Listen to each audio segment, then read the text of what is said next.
সামনেই দুর্গাপুজো, সাধারণত দুর্গাপুজোর সময় অধিকাংশ সিনিয়র ডাক্তাররা ছুটিতে চলে যান। এর মধ্যে মঙ্গলবার থেকে ফের আমরা দেখতে পাচ্ছি রাজ্য জুড়ে পূর্ণ কর্মবিরতির ডাক্তার জুনিয়র চিকিৎসক। ইতিমধ্যেই জুনিয়র ডাক্তারদের কর্মবিরতির জেরে রাজ্য জুড়ে রোগীদের ভোগান্তি চরম হচ্ছে। বিশেষ করে প্রান্তিক এলাকায় ক্রমে ভেঙে পড়ছে স্বাস্থ্য পরিষেবা।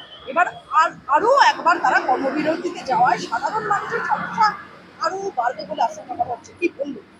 দেখো, এখানে যেমন আমাদের সাধারণ মানুষরাও আমরা যেমন ভুক্তভোগী হব, কারণ এটা ঠিক কথা, কারণ ডাক্তার ছাড়া সমাজ অচল। কারণ হচ্ছে ওরাই হচ্ছে মেন, মানুষের রোগ হলে ভোগ হলে একমাত্র আমাদের আমাদের একমাত্র ভগবান হচ্ছে তখন ডাক্তাররাই। এবার এটাও তো দেখতে হবে যে তাদের যে সিকিউরিটি, আজকে তারা যে ফ্রি ভাবে কাজ করবে সেটা তো আমাদের দেখতে হবে, আমাদেরও তো তাদেরকেও লক্ষ্য করতে হবে না।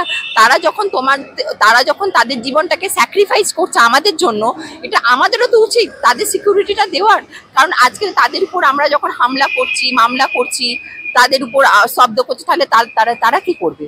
তাদেরও তো একটা জীবন আছে। আজকে তারা এই যে আজকে একটা যে ডাক্তার সে অন ডিউটি মারা গেল, তারপর আজকে ওই সাগর দত্ত হসপিটালে যখন দেখলাম যে ডাক্তারের উপর হামলা হলো, তাহলে সেই সিকিউরিটিটা তারা যদি না পায় তাহলে তারা কি হবে বলুন তো? আজকে তাহলে আজকে আমি একটা যখন বেরোচ্ছি, আমি যখন দেখবো আমার সেই সিকিউরিটি নেই, আমার আমি থ্রেটের সবসময়ের মধ্যে রয়েছি, তাহলে তারও তো সেই বিকাশটা হচ্ছে না না। কারণ একটা মানুষ যদি ভয়ে থাকে সবসময়, তাহলে তার বিকাশ কিন্তু অসম্পূর্ণ হয়ে যাচ্ছে। একদম একদম দিদি, শিরদাঁড়ায় এত ভয় কেন? কাপড় দিয়ে ঢেকে দিতে হচ্ছে কেন? কেন শিরদাঁড়ায় এত আপত্তি? আমাদের শিরদাঁড়া থাকবে, এটা কি সরকার চায় না? তারা কি চায় আমরা মেরুদণ্ডহীন? দেখো, সব জায়গায় তো স্বৈরতন্ত্র, এটা তো সেই হিটলারের টাইম থেকে আমরা দেখে এসেছি। মানে মানুষের শিরদাঁড়াটা যদি ভেঙে দেওয়া যায় তাহলে মানুষ আর কথা বলবে না, যেটা হচ্ছে মেনে নিচ্ছে। কিন্তু এটা তো শিক্ষা, তো আমরা তো শিক্ষিত সমাজ। ডাক্তাররা দেখুন, ডাক্তাররা তো শিক্ষিত না, শিক্ষার তো একটা মূল্য আছে, শিক্ষা তো কারোর কাছে মাথা নত। দেখুন, রাজা কেবল নিজের রাজ্যে পূজিত হয়, বিদ্বান সর্বত্র, এটা কথাতেই আছে। তো শিক্ষার তো একটা বিশাল বড় দাম আছে না, কারণ যারা এত টাকা খরচা করে পড়েছে, তারা তো কারোর কাছে যেটা অন্যায় সেটাকে তো অন্যায় বলবেই না। যেটা যেটা কোনটা শিক্ষা, আমি কি বলেছি, শিক্ষা হচ্ছে এমন একটা জিনিস, সে কোনটা ঠিক আর কোনটা ভুল সেটা তার বিচার করার ক্ষমতা থাকে, সেটা আমার মনে হয় ডাক্তারদের রয়েছে, তাই জন্য তাদের শিরদাঁড়া শক্ত। আর দিদি, আমরা দেখলাম যে একদম মানে ভাতারের তৃণমূল বিধায়ক মানগোবিন্দ অধিকারী তিনি বলছেন অনুদান নিলে মুখ্যমন্ত্রীর ছবি টাঙানোর ফতোয়া। কি বলবেন?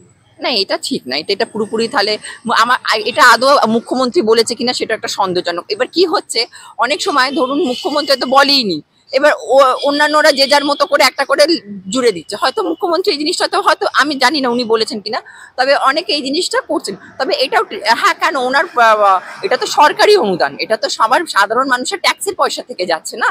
তা সেখানে মুখ্যমন্ত্রীর ছবি লাগা, হ্যাঁ হয়তো বলতে পারো অন্য কোনো সিম্বল লাগাতে পারো বা এ করতে পারো, ওনার ছবি দিয়ে একেবারে সেটা তো ঠিক না। কারণ আমার মনে হয় না এটা মুখ্যমন্ত্রী, এটা উনি নিজে থেকে হয়তো এই জিনিসটা করেছেন, মুখ্যমন্ত্রী বলেছে বলে আমার এটা মনে হয়। আর দিদি, এই যে তোমরা বারংবার রাস্তায় নামছো, তোমাদেরকে অরূপ বিশ্বাসের ভাই স্বরূপ বিশ্বাস তিনি বলছেন দুষ্কৃতি, কি বলবি?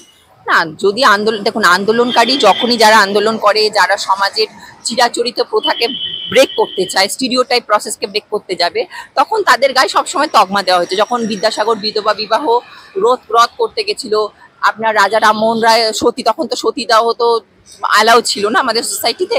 উনি যখন এটাকে অ্যাবলিশ করতে গেলেন, রদ করতে গেলেন, তখন কিন্তু আমাদের সমাজ কিন্তু শিক্ষিত সমাজ কিন্তু, বা আমাদের তখন আমাদের সকল ব্রাহ্মণ সমাজ যারা ছিল সেই সময়, তারা কিন্তু চরম ওনার অপোজ করেছিল। তা আমার মনে হয় এটা তো আমরা তো একটা পরিবর্তন আনতে চলেছি, এটা হচ্ছে মানুষের মধ্যে জাগরণ আনতে চলেছি।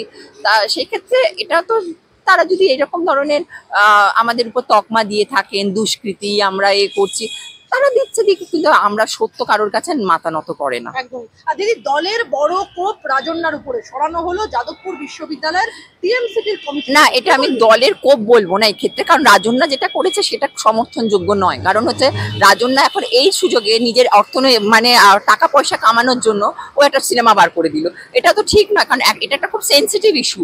আজকে এই সেন্সিটিভ ইস্যু, দেখো সবসময় যে দলকে দোষ দিয়ে দেবো, তৃণমূলকে দোষ দেবো, বা সিপিএম কে দোষ দেবো, বা একে দেবো, দেখো এইরকম প্রথম কথা আমি একটা বলছি, এই ধরনের যে মানে রেপ কিন্তু প্রথম আমাদের বেঙ্গলে হয়নি, তার আগে দিল্লিতে হয়েছে, হাতরাসে হয়েছে, আমরা পুরো রেপ কালচারের বিরোধী, পরিষ্কার গল্প। প্রত্যেকটা রেপ কালচার মানে ধর্ষণের পুরো আমরা বিরোধিতা করছি। কিন্তু তাই বলে তুমি হট করে সিনেমা করে দেবে, তুমি সিনেমাটা করে এখন তুমি তোমার টিআরপি বের করবে, পাবে, এটা তো মানে ও যেটা মানে অর্থনৈতিক মানে কি বলবো, টাকা কামানো মানে অভিসন্ধি ছাড়া আর কিছু বলার নেই। একদম। দিদি, কাশ্মীর মাঙ্গে আজাদি স্লোগানের নেপথ্যে কোন শক্তি, কি বলবেন?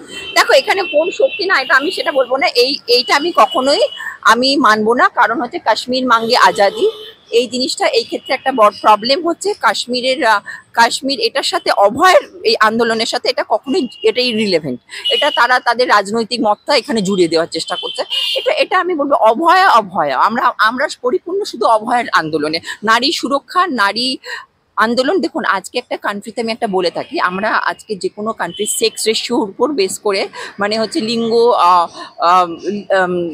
লিঙ্গ অনুপাত যেটাকে বলা থাকে, তার উপর বেস করে আমরা কি করে থাকি, আমরা কান্ট্রি কোনটা ডেভেলপ কান্ট্রি বা আন্ডার ডেভেলপ বা ডেভেলপিং কান্ট্রি সেই প্যারামিটারটা আমরা বুঝে থাকি। তো এই ক্ষেত্রে এখানে কি হচ্ছে, আমি একটা কথা বলে রাখি, আজকে আমাদের যদি কান্ট্রি তুমি দেখো, তাহলে আমাদের কান্ট্রিতে কিন্তু এখনো মেল ফিমেল রেশিও কিন্তু ইকুয়াল নয়।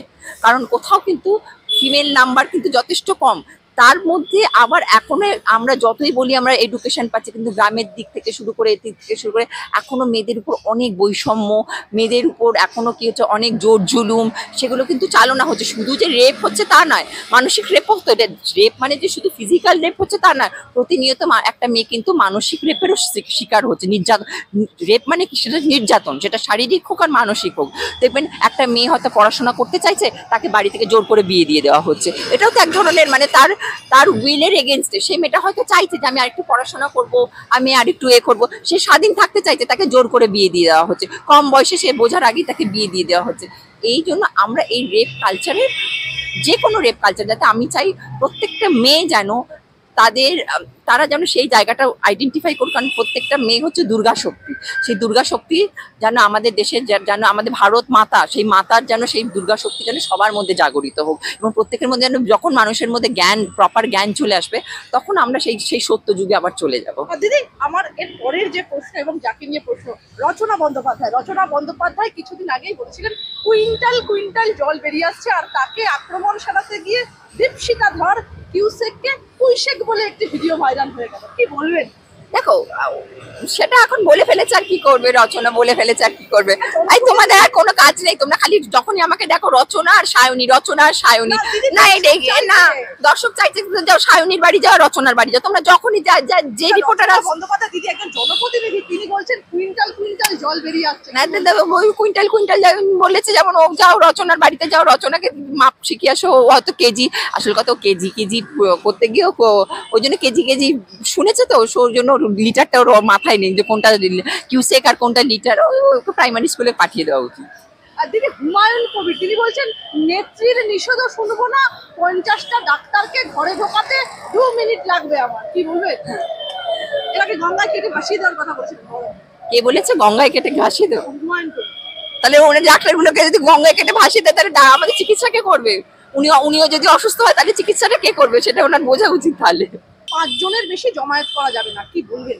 তা দুর্গাপুজো আসছে, কার্নিভাল হবে, তখন কি করে জমায়েত হবে? ধর্মতলার মোড়ে তো এমনি সবসময় লোক থাকে। তাহলে দিদি, আমার শেষ প্রশ্ন, ডাক্তার থেকে ডায়েটিশিয়ান যা পারে না, পিডিসিবিআই সেটাই করে রেখেছে, কেষ্টটাকে একদম স্লিম বানিয়ে দিয়েছে, রোগ অনেক কমে গেছে, কি বলবেন?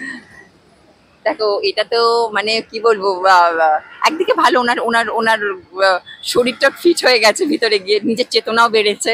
তারপর ভিতরে থাকলে কি একটা, তো সে যখন থাকবে তার তো মানে কি মানে থটের যে মানে ইন্ট্রোস্পেকশন করা, সেটা তো উনি করতে পারবেন। থটের ইন্ট্রোস্পেকশন করা, সেখানে ওনার নিজের কোনটা ভুল কোনটা ঠিক, আমার মনে হয় এখানে এখন ওনার একটা পরিবর্তন এসছে আমার মনে হচ্ছে।